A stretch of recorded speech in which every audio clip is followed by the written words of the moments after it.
ध्यान की प्रक्रिया के बारे में बात करेंगे।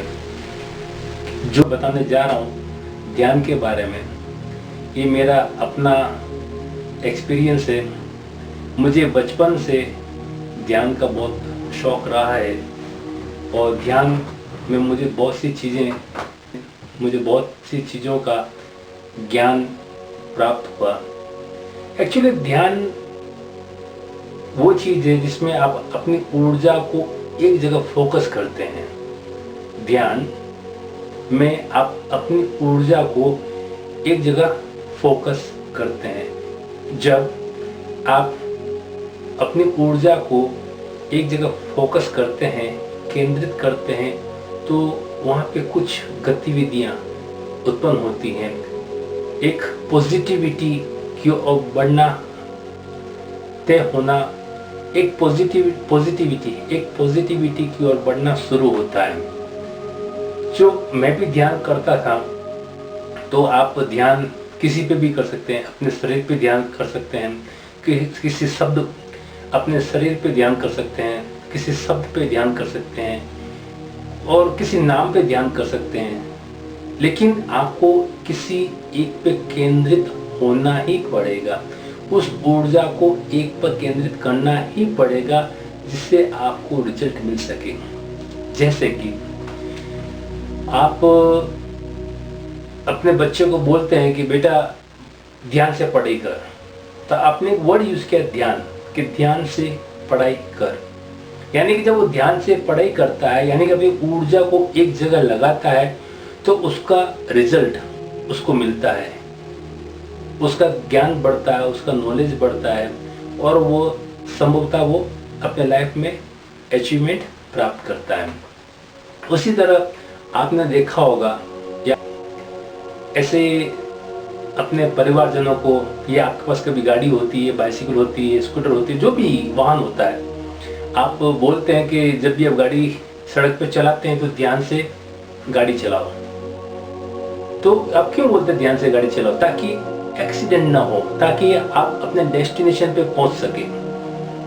कभी आपने देखा होगा कि किचन में खाना बनाते हैं तो आप कहते हैं भाई खाना ध्यान से बनाओ। जब आप खाना ध्यान से बनाते हैं तो खाने में उसका जो टेस्ट है वो अलग ही होता है।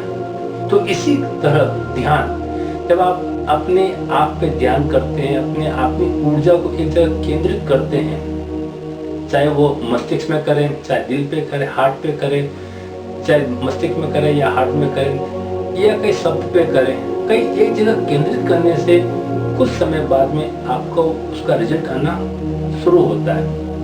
वैसे मैं भी ध्यान करता था, मैं कंटिन्यू ध्यान करता। मैंने ये नहीं सोचा कि मुझे इसमें कुछ मिला या मिलेगा या ना मिलेगा, लेकिन मैं ध्यान करते रहता। मैं उसका परिणाम ये हुआ कि मेरा लक्ष्य एक तय होना शुरू हुआ।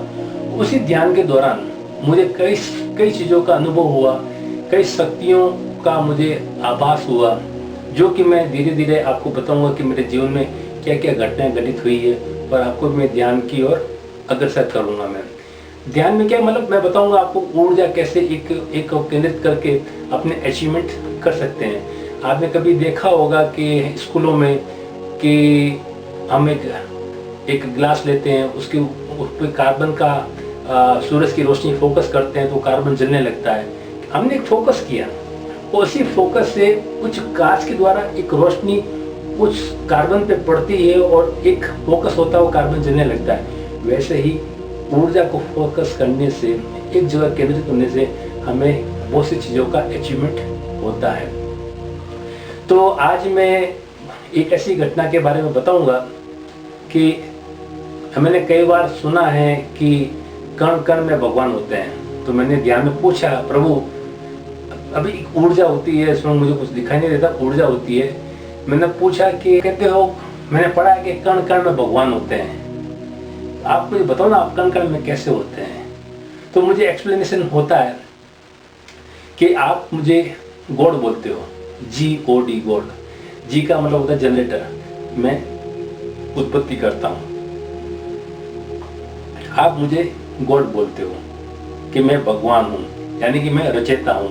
रचयिता मतलब बढ़ाना, 1 से 2, 2 से 3, 3 से 4 मतलब बढ़ना।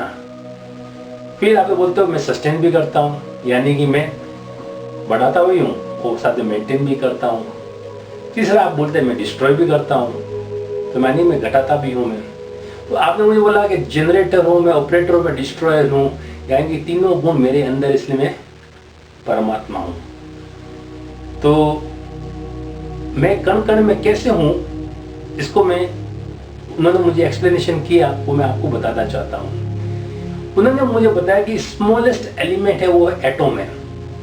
स्मॉलेस्ट एलिमेंट एटम होता है, और उसी एटम में हम देखते हैं कि एक न्यूक्लियस होता है, न्यूक्लियस में प्रोटॉन होता है, न्यूट्रॉन होता है, उसके चारों इलेक्ट्रॉन चक्कर लगाते हैं। अभी आपने देखा होगा प्रोटॉन की बात करें तो प्रोटॉन में हमेशा प्रोटॉन को धनात्मक या P+ बोलते हैं। P मीन्स प्रोटॉन, उसको प्लस आयन लगता है, यानी प्लस में जोड़ना, वो जुड़ता है हमेशा। तो ऐसे जनरेट G जुड़ना हुआ, जनरेट करना। उसी एटम में न्यूट्रॉन होता है जो कि उसके ऊपर नाइदर पॉजिटिव होता है नॉट नेगेटिव होता है, उस पर 0 होता है, ना वो बनाता है ना बिगाड़ता है, केवल उसको मेंटेन करता है।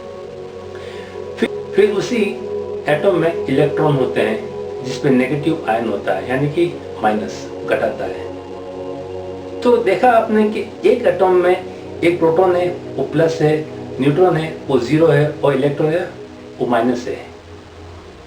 तो यानी कि एक रचता है, एक सस्टेन करता है, एक डिस्ट्रॉय करता है। तो हर चीज एटम से बनी है, तो जैसे ये परमात्मा का विस्तार है। हम सब एटम से ही बने हुए हैं, हर चीज एटम से बनी हुई है, यानी कि परमात्मा कण कण में है, और हम सब परमात्मा के ही विस्तार है। उन्होंने मुझे दूसरा एक्सप्लेनेशन दिया कि जैसे पानी है, सागर है, उस सागर से, उस पानी से आपने क्यूब्स बनाए, आइस क्यूब्स, उस पानी से आपने आइस क्यूब्स बनाए। तो अगर वो पानी, वो आइस क्यूब अगर पिघलता है तो वापस किसमें सम्मिलित होता है? पानी में ना। तो सोर्स क्या है? सोर्स वाटर है। आइस क्यूब तो एक ब्लॉक है जिसमें आपने अलग अलग कलर दे रखे हैं, किसी को लाल है, किसी को पीला है, किसी को सफेद है, किसी को काला है।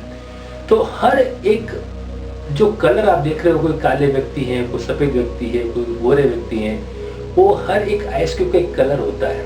लेकिन उसके अंदर वो बने किसके हैं? पानी से ही बने। और जब पानी मेल्ट होता है तो वापस किस में जाते हैं? वो वापस उस समुद्र में चले जाते हैं।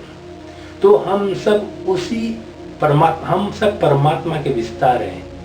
जैसे आइस क्यूब पानी का एक शेप है, जब वो गलता है तो वापस पानी बन जाता है, वैसे ही हम परमात्मा के विस्तार हैं। और जब हमारा अंत होता है तो वापस परमात्मा में मिल जाते हैं।